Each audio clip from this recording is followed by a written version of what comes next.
let's do my mini tutu haul kasi nabudol ako and hindi ko rin alam kung saan ako kumuha ng lakas ng loob para mag-check out.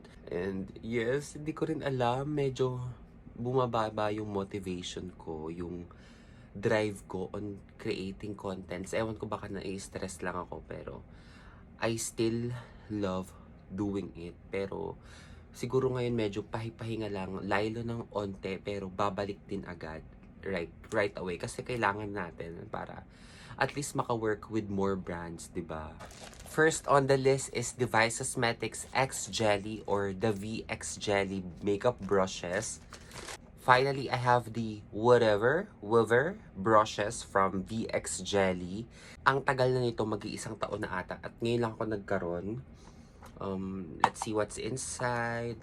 Ooh, ang ganda. Oh my God, I'm so excited to use this. Hopefully, makagawa na ako ng videos. My last and I think one of my biggest purchase, another shoes. Bumili ako ng bagong sapatos kasi parang na-feel ko lang na kailangan ko na kahit wala akong pera, gusto ko ng bagong sapatos. And yes, mag-ipon na lang ulit ako.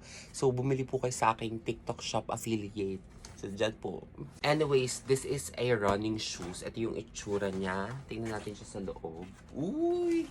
Ayan, running shoes. And pwede ko rin siyang gamitin for school or pag magbabike ako. Ayan, ang ganda niya, na-inlove ako sa kanya, but actually hindi ito yung una kong bibilhin. Nag-decide ako sa apat. Kasama siya sa apat and siya yung napag-decidean ko and siya rin yung pinaka-pricey. Pero sabi ko, sige, mag-invest na ako for running, walking, and biking na shoes. So, I decided to go with this. Ang ganda niya. Like, I'm so excited to use this and sana hindi siya super magka-stain kasi yun yung problema ko sa ibang shoes na meron ako na for running and for walking is grabe siya mag-stain. Well, that's it for my tutu mini haul. And yes, sana po supportahan nyo pa rin po ako and hopefully maka-work ako with other makeup brands or other beauty brands out there. Pagkatiwalaan nyo pa rin po ako, pinipilit ko pong lumaban. Bye!